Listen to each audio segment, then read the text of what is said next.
I'm nervous.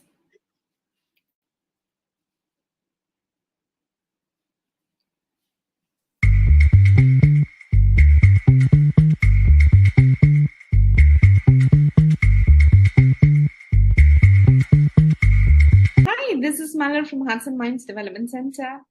What do we need for 2023? I'm sure you would agree that, being in the community of business, we need business excellence. But who brings about business excellence? Business excellence requires leadership excellence. That's exactly why we're bringing you season 2 of Leadership in Flow Asia to bring the best minds who have walked the talk, practitioners who are going to share their leadership wisdom with all of us so that we all can grow together as a community. See you soon every Thursday at 6 p.m.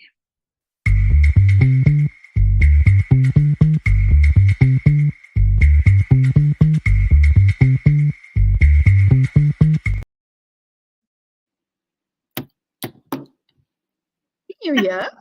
Happy New Year. Happy New Year. Yeah, this is my second round. Yeah, my second round for the year. It's your first round for the year.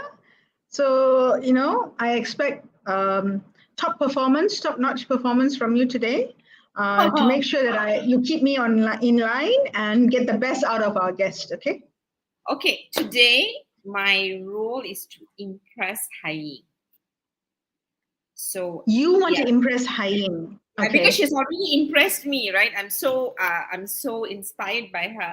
So I'm hoping that she would be impressed with me enough that she will say when I come to Singapore, okay, Mallar, I'll have coffee with you. So first and foremost, Sham, it's so good to be back. But I must say that my anxiety is kicking in. It feels like I haven't done this for such a long time, and I'm so worried that I'll forget my script. And it was so good to see me in the introduction video. So thank you very much. Now, we must thank Go Ashok for introducing Ying to us, right? Yes. From the time, I met her at the pre-interview, I must say that my heart doesn't beat the same way anymore, and I think I just told her that I can't sleep well because it's so wonderful to listen to a story and be so inspired. And this inspiration doesn't go away immediately after the program. So for audience who have just joined us, and if you're going to watch later, I hope you listen to this introduction. So Ying, when I met her, I realized that she was supposed to be a doctor and her father was actually, running a clinic, right? And obviously, when I checked her CV, she has got her degree in social sciences. So naturally, we are wondering, like, what? Social science? Doctor's daughter? So she qualified to do medicine, and halfway through, can you imagine how daring she is? Halfway through, she decided that she's not going to continue. And she's got a master's in social work. So already, if you look at her track, this amazing soul, I would say, that she's very drawn to people, love, compassion, and kindness. And if you don't believe me, in terms of her work track record, where has she worked? Now, I'm not from Singapore. Now, Tanjong Pagar Family Service Center. Milk, mainly, I love kids. So she goes from family to children to Sundak, which is disability. And today, she is with Children's Cancer Foundation. So her track record is so clearly, I want to serve people, I want to serve the community, I want to just heal, I think she's such a amazing, great healer. I suppose that's why her father never got upset that she didn't become a doctor. So without further ado, I really want to bring Ying because we've got a lot of questions for her. If you're joining us now, if not, if you're watching this later, warning, you're going to be inspired by this woman. Yes, I had already given that warning to everyone and putting it in chat and said, prepare to be inspired. Yeah. Hi, Ying.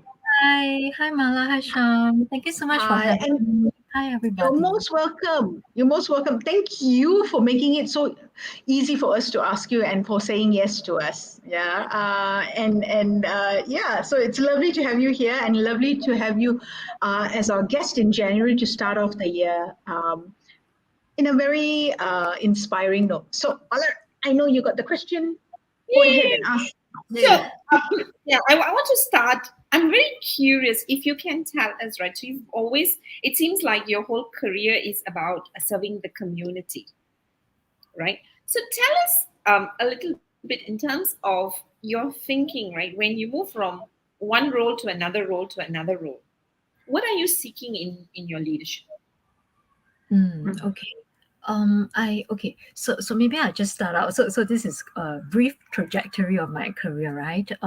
When I completed my social work degree, I actually went to child protection in the ministry with Singapore. So at the point in time, child protection was an area where, this was many years ago, like 20 plus years ago, where our job as child protection officers was to go into the house, grab the abused child and run and leave that family, and then put the child somewhere safer, maybe in a home or in a children's home.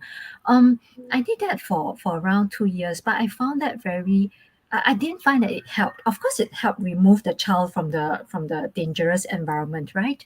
But yeah, I don't see how just doing that can help the family come together as a whole, see how else they can do differently, or to also give parents the skill sets to really be with their child, and then be in a happy environment. So and at the time our KPIs was, how many children you removed from each family, not how many children, or not how many families you united, and then you how many kids were brought back from the homes to be with their families again, because their family situation had stabilized, their parents had now known, how to interact better with them. And I felt that was hugely missing. And I didn't want to be a part of that. I wanted to look at the family as a whole. Yeah, so that was why, like what Mala introduced just now, I went into the family service center because I really want to get into the root of family issues. So I went into a family service center. I was there for 5 years being a social worker, and I got exposed to all kinds of family issues, family violence, gambling addictions, financial issues, marital issues, and it really opened my eyes. Wow, to see, and my skill set stretched me in such a way that I knew how to then go in and work with the family, journey with them, be with them, to see how we can bring them to a better place. I thoroughly enjoyed my 5 years with the family service center. So after that, why I went on to Milk Fund, mainly I Love Kids Fund, was I got this one day I had this contact who came and asked me, "Hi, you have been a social worker for 5 years. Have you ever thought of being in the leadership track, the management track?" At the time when I was in the family service center, I was already leading a team of 10 social workers. But I had a very, very inspiring executive director. Because of him, my family service center actually managed to influence a lot of policies, a lot of we got in touch with the ministry. We were able to also be involved at policy level, where the impact was much greater. At that point in time, when I was discussing this with my executive director, I told him, I have this chance. He said, everyone can be a leader. What it takes to be a leader is to step up. You have to be brave enough to do and then to lead, right? And then, because when we have a group, the leader then says, how about we do this? What can we do better? What can we do differently? Are we doing the right thing? Are we doing the right thing in the right way?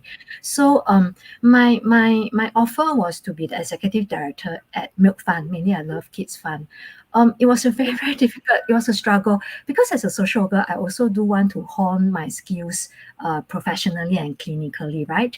I was actually thinking of specializing in family violence at a point in time. So it wasn't easy to make that decision to go into the leadership track. But at that time, my executive director and I were saying, we do need good leaders in the sector. We need leaders who can think differently, who can influence others to think differently on how we can serve the people we serve differently with much more impact. Also coming from a family service center where the programs were mostly funded. So basically, sometimes you have very little say in what you want to do, versus going to a full-fledged charity where you have to raise funds on your own, you have to advocate for your beneficiaries and clients on your own. then it's really from scratch. So that was why I made a decision. Eventually, I agreed with my executive director. Let me try and see what I can do in a leadership position. So Milk Fund was my very, very first senior leadership role as an executive director.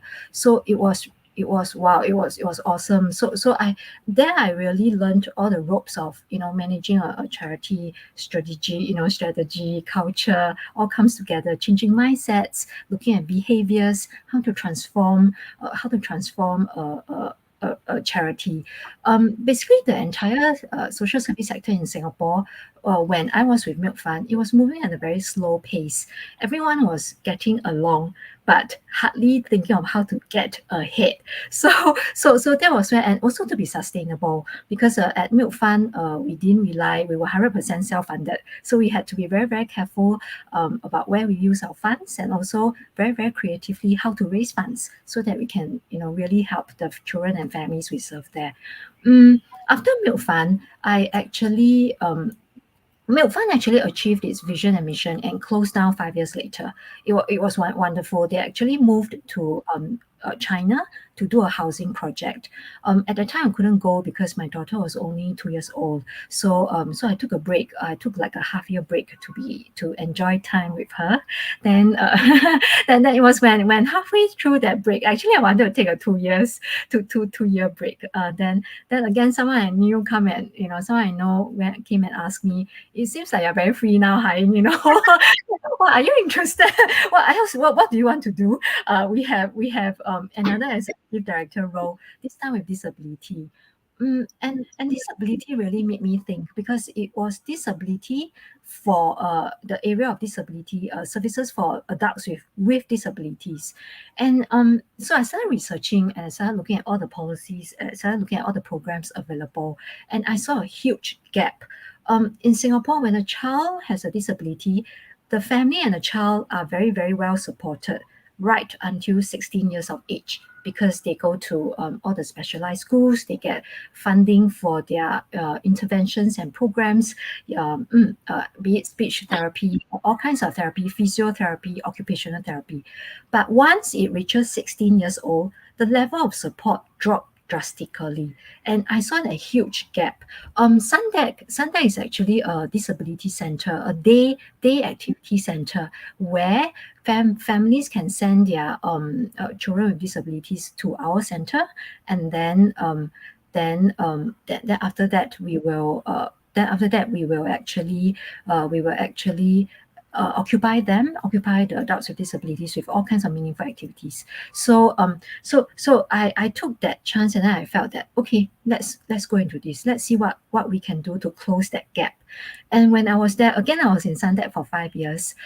We shifted the entire landscape of thinking for services for adults with disabilities. Usually, adults with disabilities are being taken care of by their family members, right? When their parents usually pass on, then they'll be sent to adult disability homes. And this wasn't what we Sundeck wanted to do. We actually started thinking differently. We asked ourselves, what can a community do?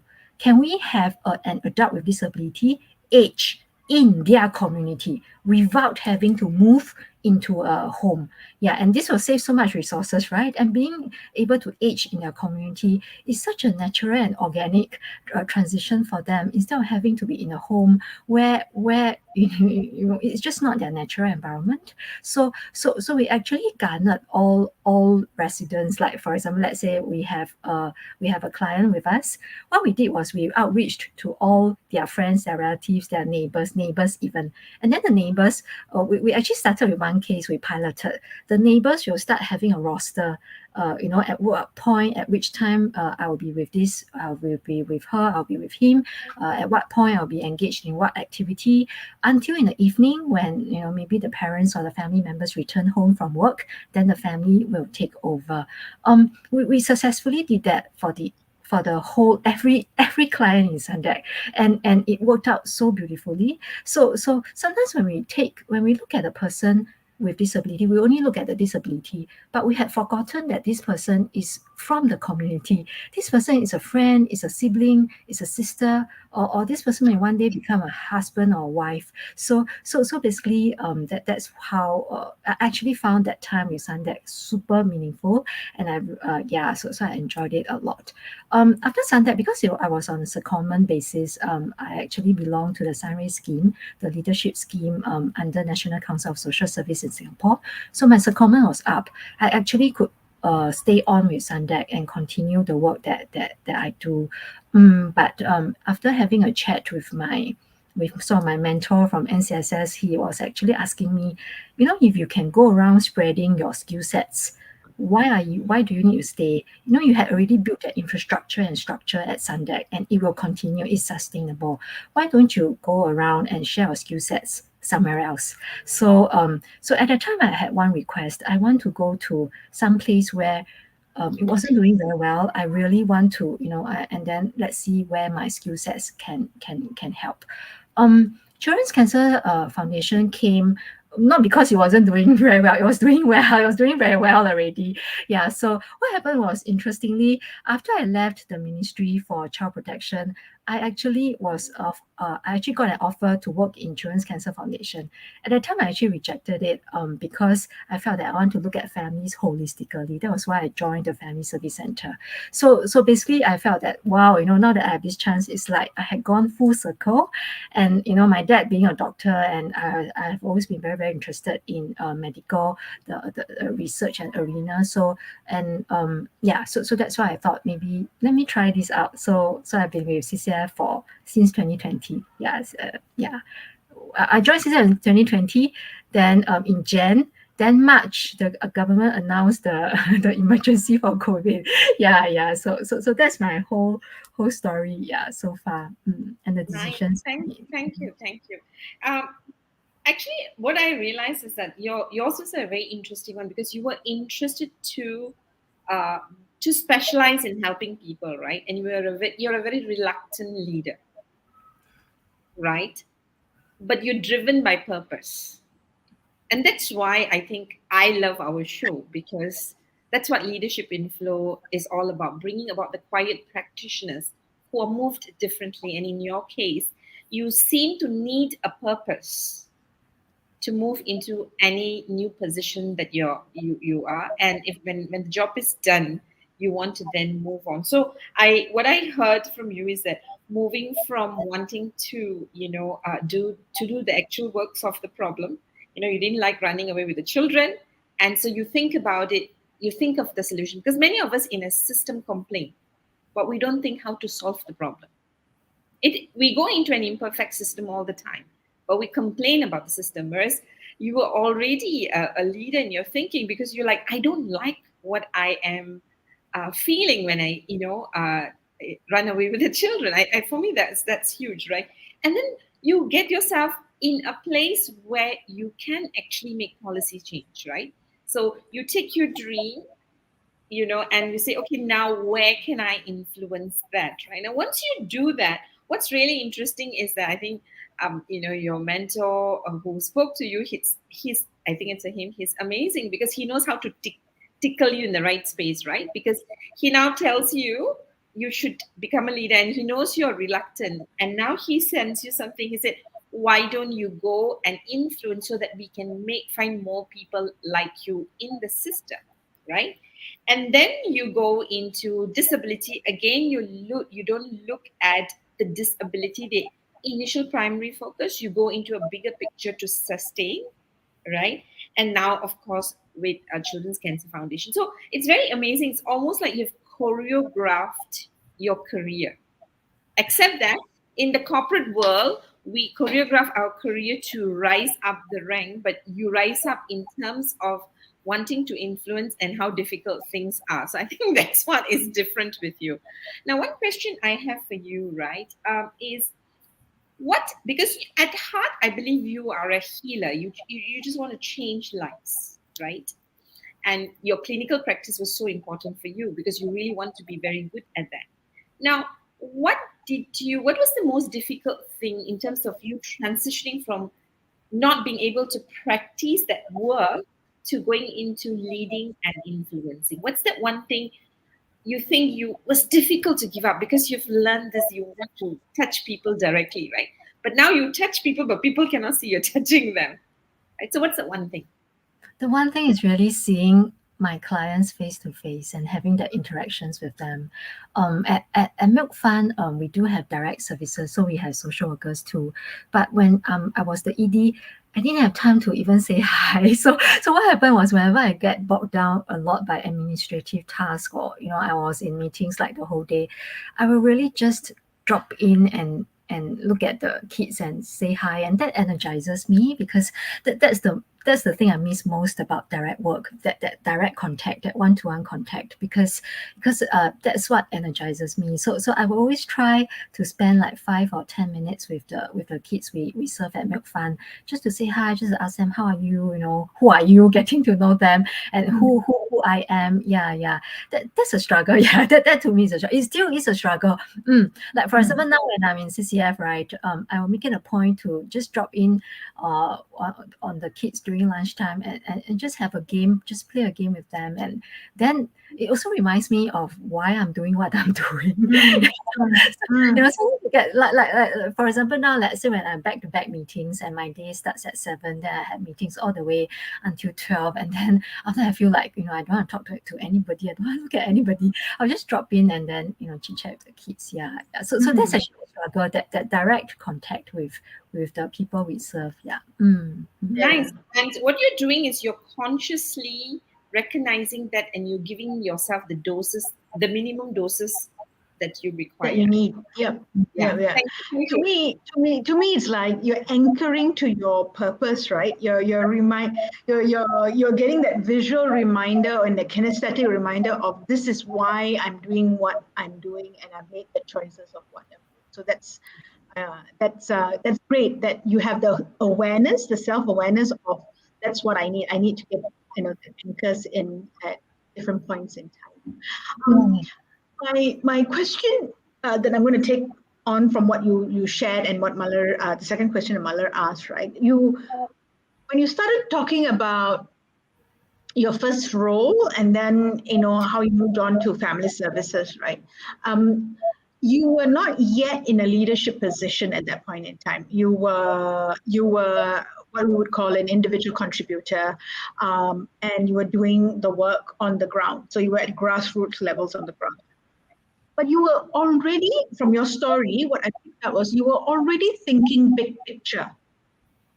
You're already thinking big picture. It's like, it cannot be just this. We cannot be taking the child and running away, right? There's this whole ecosystem that's involved, and we need to think about the whole ecosystem. This is not the solution. Rescuing the child and the KPI of the number of children is not the solution. You're thinking big picture already, yeah? And you're not yet in the leadership position. Now, my question is this. One of the things that Malar and I have faced is, leaders struggle to let go of the details of the operational stuff and to think big picture. They use the word strategic, right? They use the word strategic, but I like to use the thing big picture. And this is one of the reasons why, for me, leadership in this show is very important, because we speak to leaders like yourself who have thought through it, they've struggled through it, and you find a way of thinking about it. And it's important for us to, I think, share that. Yeah. For me, the question I have, where did you get that from? Right? That ability to step out of your role as an independent contributor, even at that stage, your first job, and be able to see things at the big level. All right, and make certain decisions because your ability to do that. So how did you hone that skill? How did you develop that skill? How do you even now continue to develop that skill? Okay. When I was a child protection officer, okay, to me, right, a leader is not a title. For example, now that I'm the CEO, so people will think that you have enough power, you have the title, you can impact, but not necessarily. A a leader is someone, like for example in CCI, everyone is a leader. But how do we define a leader? A leader is someone who influence himself or herself, influence the peers, influence your team members, influence up, influence down, right? So everyone has their own sphere of influence, which they can exercise and use. When I was a child protection officer, even though I was an individual contributor, but I do feedback a lot because what is valuable is we see things on the ground, we see what is happening. So how I connected it to the big picture is, that whole taking away kids is to let them have a better. Ultimately, we want every child to have a safe and secure and good childhood in a safe and secure environment, right? But when I see that, my observations were, okay, removing that is just the first step, removing them from that dangerous environment. But after that, if it just spirals and the family is not taken care of, we can't be taking the child only, right? So at the time, there was a lot of feedback given, not only by me, but from other fellow child protection officers. So that's how we started to influence, is what we are doing aligned with the eventual objectives and goals of that whole program or of that whole service, the child out of that. And it's when then you start seeing that no, it's not. Yeah, that's where you start seeing that the solution is not aligned with the problem. Yeah, we have a problem. The solution is not aligned. So how can we make that solution more aligned? And because it's a systemic thingy, I felt that, even if I stay on for many years, it will take time to change. It will take a lot of time. They did change, however, it is now in a very, very good good state, I would say. But so my decision to remove myself from there is because firstly, I know it's not working. The solution that we're offering to that problem is not working. And secondly, I do not want to spend more time on it. Instead, I want to spend more time on seeing and learning how I can help families as a whole. Yeah, that was why I moved. So to answer your question, Sham, about how to see a big picture, is how I saw it was the problem, the solution. Is it really helpful? What about feedback from the people we are supposed to help? By taking away their children, is it helping them? Not. By having the child in the homes, is it helping them? Maybe not, because they may face more abuse in the homes, in the children's homes. They may learn nastier things in the children's homes. So then how can we do it differently? Yeah. That was my thinking at the point in time, linking the problem and the solution. And are we achieving doing it the way we're doing it? And what are the other feedback that we're getting that tells us that it may or may not be achieving what it is doing? It's an interesting way of putting it, right? And the way you quoted leader is not someone at the title, but someone who is able to influence even without the authority or the title behind him or her. Yeah? Nice. Thank you, Ying. All right.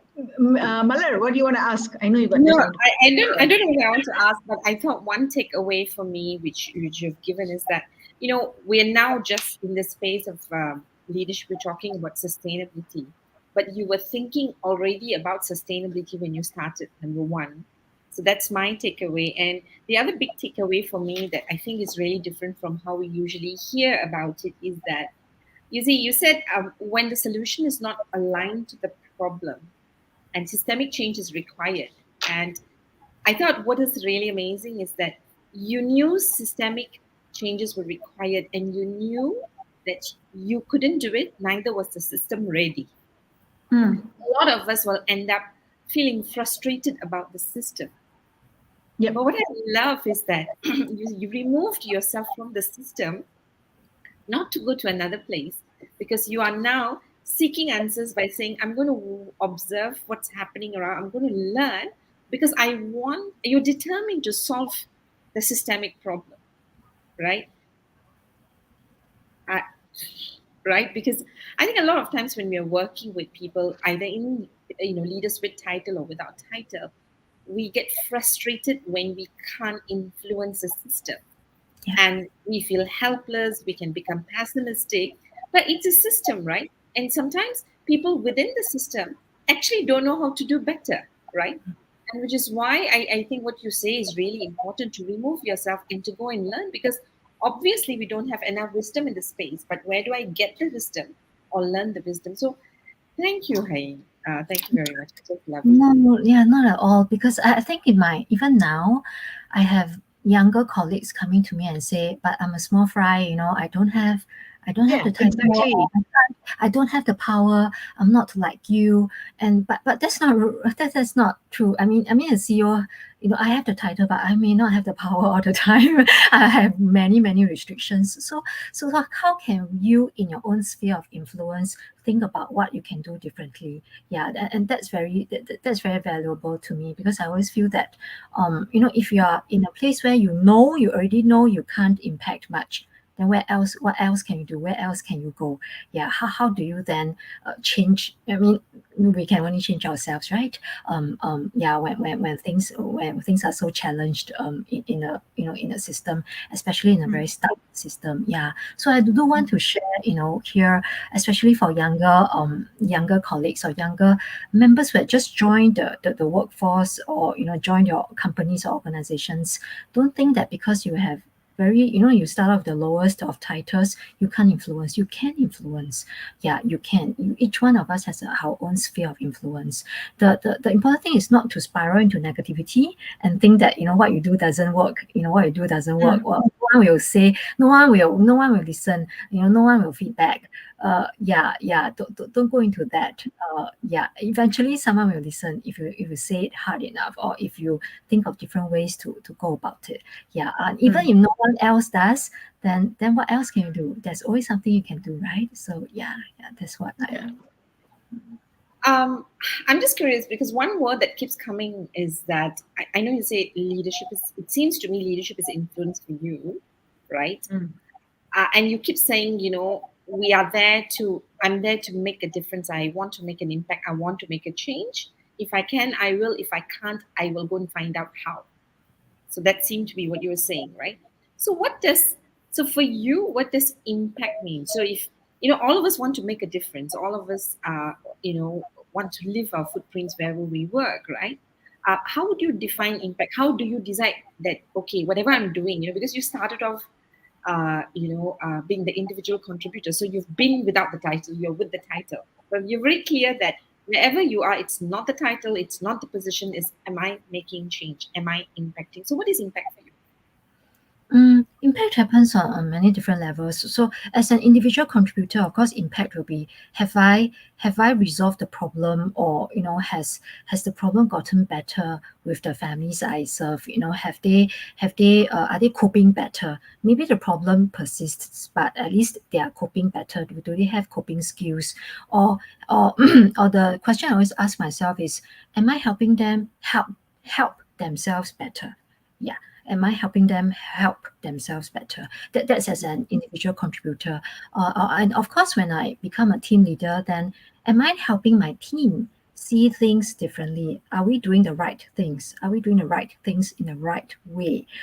So of course, impact will again be the results that we see from the families we serve, or from the different groups we serve. But also, as a team leader, then how do we when you have a larger sphere of influence, are you able to influence your organization, your team members? Are you able to influence your bosses? Yeah. Let's say if this is a program that's worth doing, are you able to do that? Yeah. Are you able to convince anyone? Then now, as a CEO, I think impact to me is CCF as a whole, Children's Cancer Foundation as a whole. Are we really providing that correct services to correct, or what the services that our families and children need? That's one.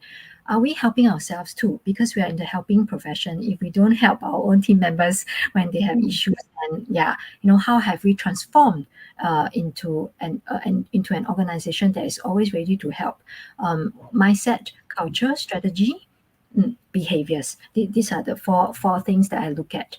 And also, on a wider space in the entire sector, are we collaborating with like-minded organizations? Are we, because with one CCF, there's only so much we can do. But if we collaborate with everyone in the cancer space, in the medical space, we can do so much more. Are we doing that? So that's my impact. Yeah, which is what I'm looking at. Now that I'm in a in a CEO position. Yeah.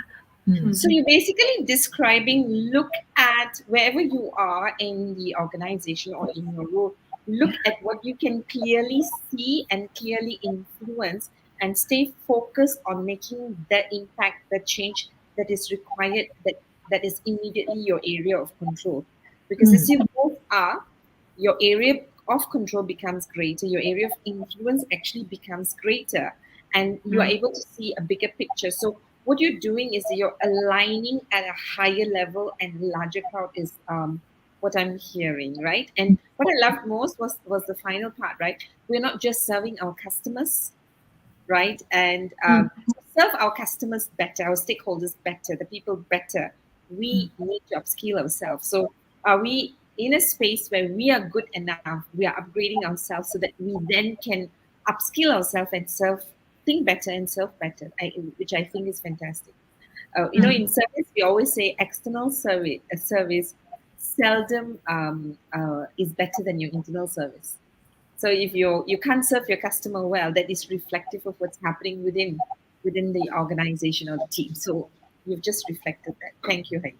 Yeah, thank you. I want to take that question, that our line of discussion a little bit into dollars and cents, okay? Because when on one hand, we're talking about how people get frustrated that they don't have a sphere of influence, or their influence is boxed up in this title that I have or don't have, right? So you're a proponent of, we can do something in where we are, right? No matter where we are, no matter what our constraints are, there is this little something that we can do, right? So you have people who are frustrated by these limitations that they put on themselves, or maybe they look at things in a certain way. Yet at the same time, they're also saying, there's a compensation, part of that equation, right? So when in sessions, sometimes what happens is that you hear people give counter kind of things. I'm not paid well, or I feel I should be rewarded better, and I want to make a change. But I want to make a change. I don't want to do what I need to do, but I want to do well. So there's this almost like a cost-benefit kind of a toss-up question kind of thing. How do you process that when you make decisions to shift roles, or to take on a new role, or move into a different aspect of social services? Okay. What I usually do is I will, of course, look at the what I hope to achieve in my next every stage of my career. So, for example, after Milk Fund, looking at another executive director role, but in a different sector altogether, in disability, that actually stretches my management skills and also my strategic skills, right? Because it's a totally different area altogether, and the people you have to influence or work with are totally different. So that is one. The first one for me will basically be, of course, the cause itself. Yeah, is it meaningful? Is it what tugs my heartstrings? Secondly, then how can I help? Is it aligned with my skill sets, or if I'm very way above, or I'm very far away from what is needed, then I don't want to go in because it's not fair, right? I can't help. Or then the third one will be, does it what about the sustainability bit? Can I really go in and then knowing that I will move on because I'm on a secondment basis, and then build that infrastructure, and then leave it intact, and then leave it growing and well and thriving. So these are usually the three questions that I ask myself. What can I do? What are the needs? Can I come in and offer a better solution? I'm not sure, but let's see how. Okay. So what I'm hearing is that because you have clarity around what is important to you, and how you want to serve, right? And I'm using that word serve very, very consciously.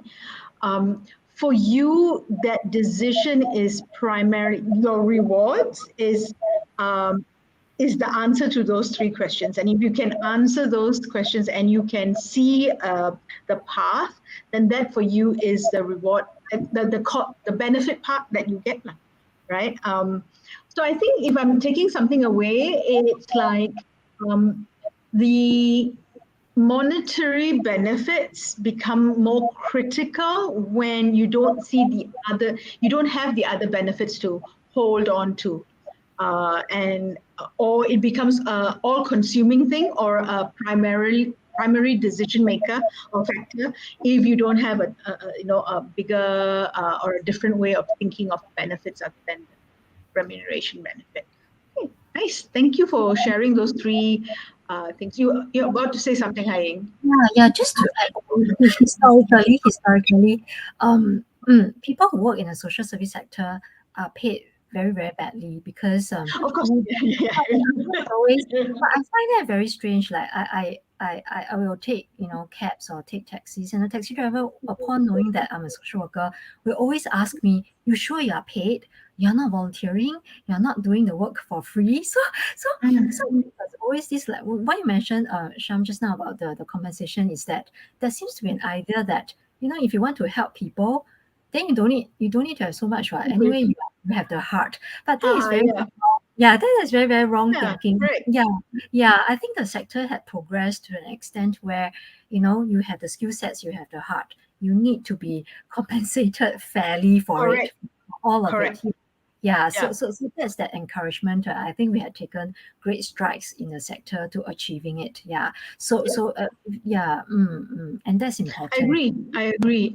It's where I was coming from is more like where does it sit in terms of a priority or a hierarchy of what you're looking for. Yeah. Thank you, Malar. Yeah.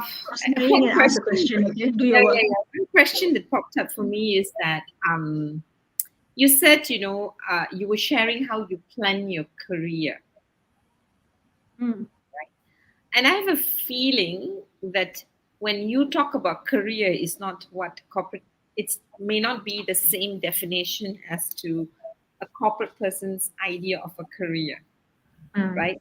I am thinking, right? I'm not sure. I'm looking for confirmation because I think when it comes to career in the corporate sector, I'm generalizing, right? Generally, when people think about career, they're saying, okay, now how do I move the next level, right? Next level could be in terms of a promotion, and promotion usually means greater power, greater responsibility, greater remuneration, a larger organization from a smaller organization to a larger organization, for a smaller function to a bigger function, right? And you have your way of planning your career, right? So if you can tell me when you say career, what do you mean? And when you say you are planning your career, what's the plan?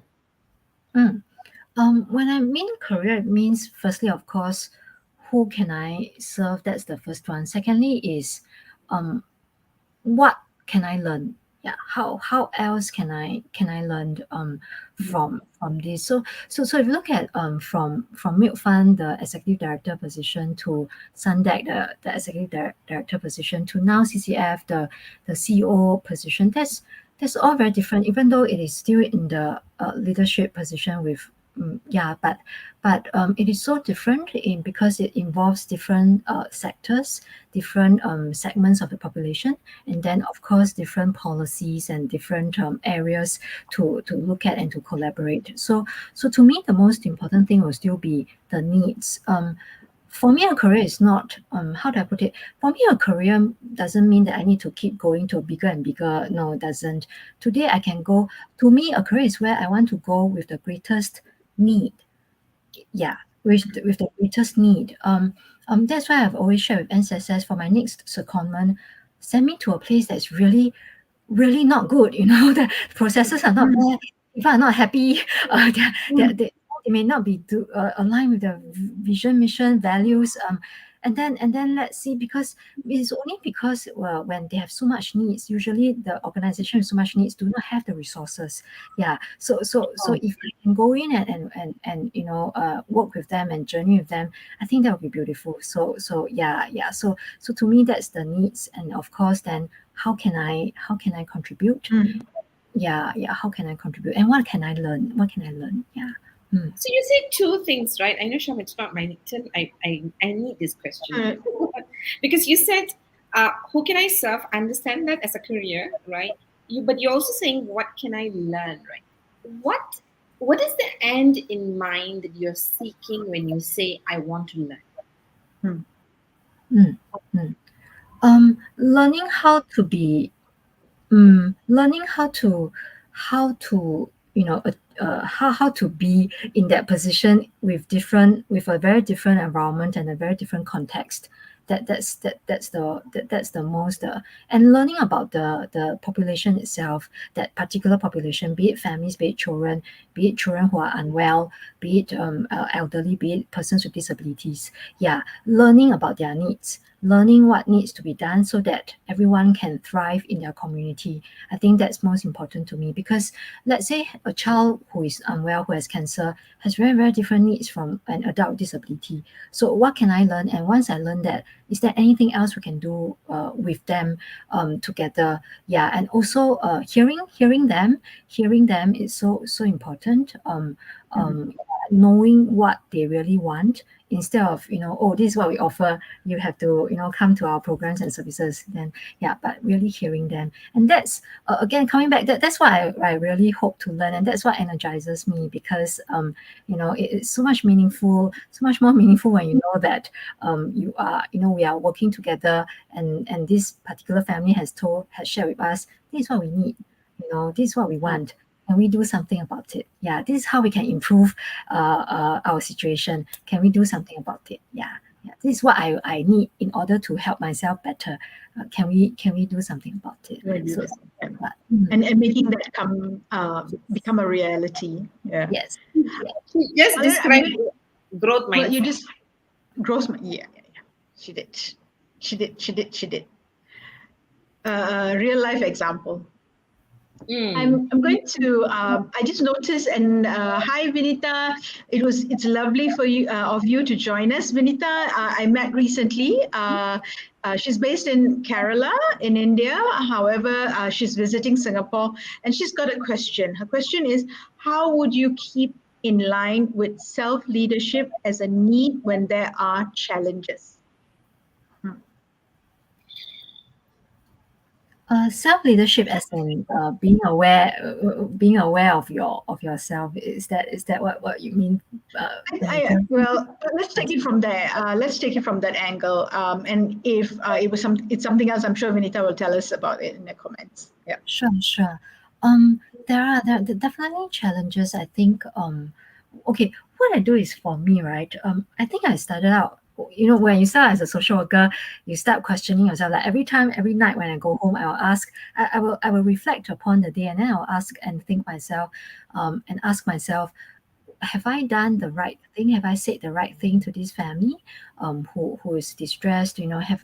How can I do it? How can I do it better?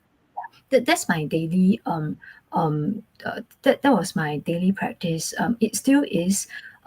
It became during my family service center days. I actually lost a client. What happened was, the case was closed already. She had applied for divorce and moved out of the matrimonial home, but 3 months later, I saw in the news that she was actually strangled to death by the ex-husband. Because she went back to the matrimonial home to pack some of her stuff, and then the ex-husband was there, and then she passed on, and then she died. That shocked me so much, and I started, it became a point where that daily reflection was even more critical, because I'll keep asking myself, is there something that I could have done differently? Is there something that I could have done? So because when we are in the social service sector, we deal with human lives, we impact human lives. Sometimes when there are crisis situations, we do need to be really, really careful with what we say and what we do. So after that incident, I actually do it much more. I actually went into more details. Like every night, whenever I return home, I will think of, what can I do? What else can I do better? Is there something that I need to discuss with this family? Is there something that I need to discuss with my, with my boss to look at it differently? Have I missed out on something? So I think having that reflection is very, very important. And this is what I do, especially when there are challenges, like for example, when a day hasn't gone well, then usually then my reflection will be at night. How can I make it better?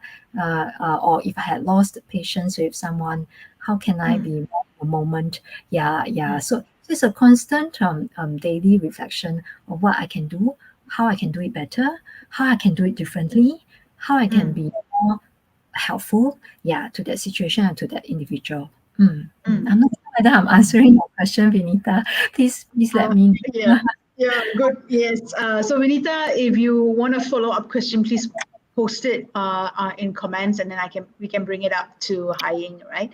And I think it's a good time for your answer is a good time for us to go into something that you shared with us in the program pre-show chat, right? And you alluded to, right? Your reflection is about what could I do differently, right? And your questions also in what's the word? I forgot the word. Infer that could be some things that I did not do well, right? So you're not in a way beating yourself up about it, but you're saying, what could I do differently about it, right? And that's one of the things you talked to us about, where making mistakes is part of that being a leader, all right? Or making mistakes is part of the things that we need to keep in mind if we want to grow, not just at the individual level or a leader level, but also as a business or an organization, right? And you said, no one's perfect, you said, thinking of perfection is actually not helpful. So that's one thing that you said was part of how you think about growth, yeah? You also shared a few other things. Would you mind sharing that with us? I think that would be a nice way for us to bring the show, today's show, to a close. The three other things that you shared with us during our pre-show chat. Sure. Maybe I just expand a bit on the making mistakes. We fail fast, we learn fast. Learn from our mistakes. It is as simple, but as difficult as it gets, because don't repeat your mistakes, right? But it gives, but they just come. So I think in CCF what we have done is we actually give each colleague an analogy. Maybe this I would actually like to introduce everyone to a very good book by Aaron Dignan, Brave New Work. Inside he talks about traffic lights and roundabouts. So he's actually asking, is your organization guided by a lot of rules like the traffic light, or is it guided by just agreed upon principles, the roundabouts? Because roundabouts gives more, maybe you make mistakes, but it gives more trust and autonomy. It also gets your colleagues to take on responsibility. I think instead about the making mistakes, what we do is we have this roundabout and then traffic light analogy. We also have this forward. We call it future back thinking. In every meetings, we use the future back instead of today forward. It's very different. The future back is, where do you want to be 5 years later? You come up with it is for aspirational. You come up with a vision. Then from where you are today, how do we get there? That's the future back. What is the path to get there from today? So we begin with that. And when we realize, when we do this future back, it actually get our colleagues to be very, very more excited, and they can give more creative solutions or creative ideas. And that's where the mistakes come in. We actually then say, we experiment, then we know we need to get here, but from here to here, there are 1,000,001 ways to do it. How do we experiment with that process? The today forward is a bit different. Today forward is we are where we are now. How do we build on our past successes to date, and then to slowly go to where we are. That is more incremental. We can also do that, but that actually takes out. We have found that in CCF that takes out the creativity and the experimentation, out of the entire process. So just more about that, making mistakes. I'll share the other areas. The other area will be the other three. The first one will be collaboration. We really just like what I mentioned just now, we really can't do everything in this cancer space ourselves. So how do we collaborate? So we are collaborating with hospitals, with like-minded organizations, and we collaborate openly because I think the sector has been very plagued with turf issues. This is my turf, you don't come in. Like, for example, people will say, oh, you are in the children's cancer arena, you don't venture into adult cancer, that is not your space. But there are so many synergies that we can also tap on. So every year we really make it a point to reach out and then to say, how can we do things better together. We always share our resources, like, this is what we have, this is what we do well. For example, CCF is very, very good with our art therapy. We are also very good with animal assisted therapy. So we actually go around asking, can we do this with you? Do you have patients who may benefit from this? Let's do it together. Let's see how we can help. That's collaboration. Then another one will be related to allowing mistakes, will be fail fast and learn fast. That's where we have the experimentation, where it's very important. Again, in CCF, for every meetings, right, major meetings like town halls or even team meetings, the first question we always ask our team members is, we call it the silly rule. Is there a silly rule, or is there a silly thing that you see? Is there a silly process that you want to remove from your daily work? Tell us about it. And you'll be surprised sometimes the things that they share. We're like, how are we doing this in the first place? That is really silly.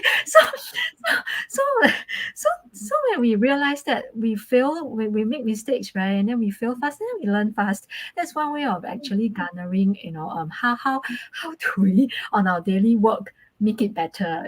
Everyone goes about our daily work with the same set of processes, right, and the same sets of procedures. But there may be many things that don't work.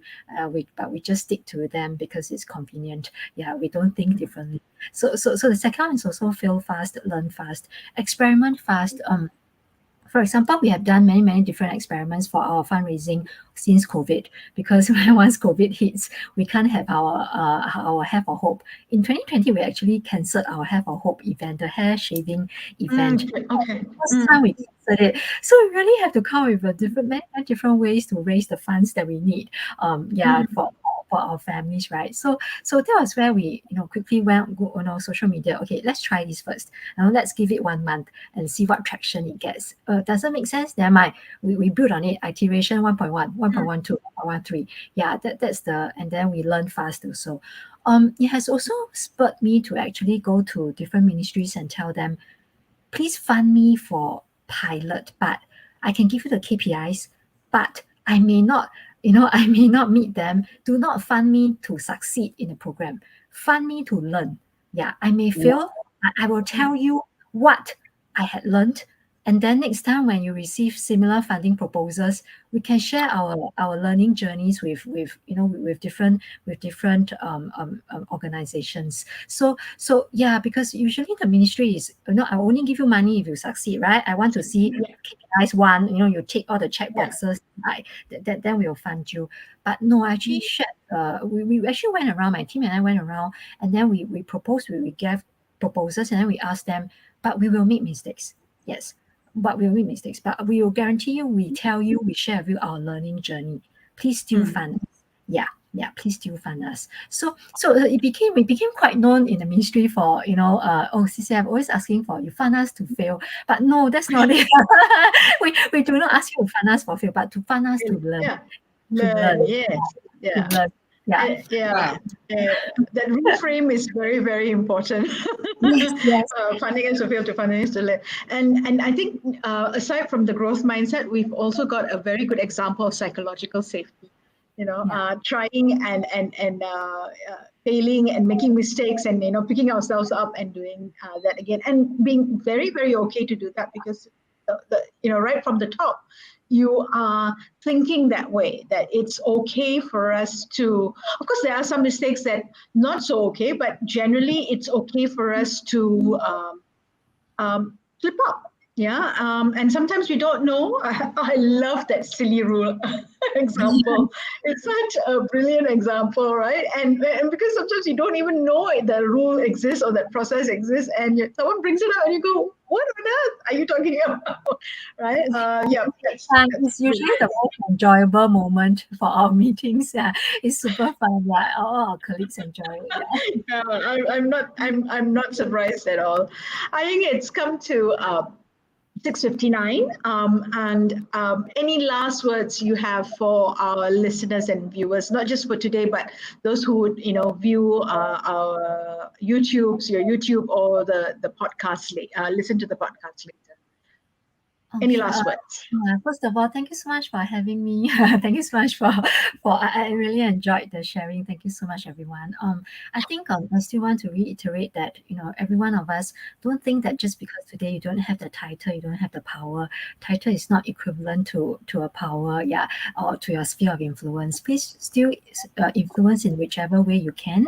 Garner like-minded individuals. Garner your team members. Convince your bosses.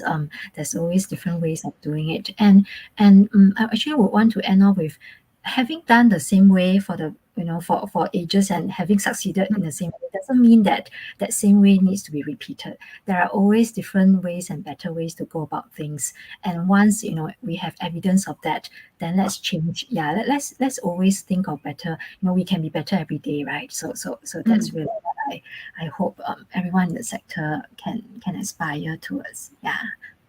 Oh, okay. To be better every day. I'm going to take that away from today's session. So thank you so much for being with us, Ying, and giving us your precious 1 hour away from CCF and the beautiful work that you do and the important work that you do, and sharing that with us and our viewers. Thank you so much for being with us today. Thank you so much for having me. Thank you, Ying. I'm coming to Singapore, and you're going to say, okay, I must meet Mother. Okay. Yes, I will. Thank you so much for having me. All right. Bye-bye. We're pushing you down. Yeah, okay, there you go. Oh, wow. This session summary is going to be lengthy for me, right? Yeah, I know. I'm going to do a bit of editing, quite a bit of editing, more than what I normally do, right? Right. Because there were so many great takeaways on leadership. In fact, it was full on leadership content, and it was just so many aspects of leadership that we all struggle with. And I think for me, for audience who actually join in much later, can you imagine how much one can do with the leadership mindset with very little resources? Exactly. So can you imagine in a corporate setting where our resources are a lot more greater? If you listen to Ying, you're going to ask yourself, I'm going to ask myself, like, have I got anything to complain? Right? Yeah. That's my greatest takeaway. So yes, I'm going, ending the program with still a lot of warmth in my heart, with passion, purpose, and perseverance, which I got from Ying. And until I see you again in the next session, which is whenever that is, for those who've joined us next week, Mother. Yes. Am I finding it? But I'm going to say, Azwan has come in. Azwan, thank you. You said, wow. I'm not too sure what was the wow exactly about, but I'm so glad you joined, because I really thought you would enjoy this interview, Azwan. So thank you for saying that wow. And for those who have joined us and who will join us much later, thank you. And we really hope you take as much as I took back. So with that, this is Mother signing off from Kuala Lumpur, Malaysia, Leadership in Flow, Asia. Sure. And the same here from Shamini. We'll see you next week on Thursday at the same time, 6 p.m. Malaysia time or Singapore time. Until then, please go back, rewind, revisit, watch Ying, and all listen to her, because there are some brilliant nuggets, and I agree with Malar. My takeaway from today is that if you could do it if Ying can do it with so with limited and restricted resources, what more can all of us do with corporate resources at our backing? On that note, thank you everyone for joining us. Bye-bye. Have a good evening.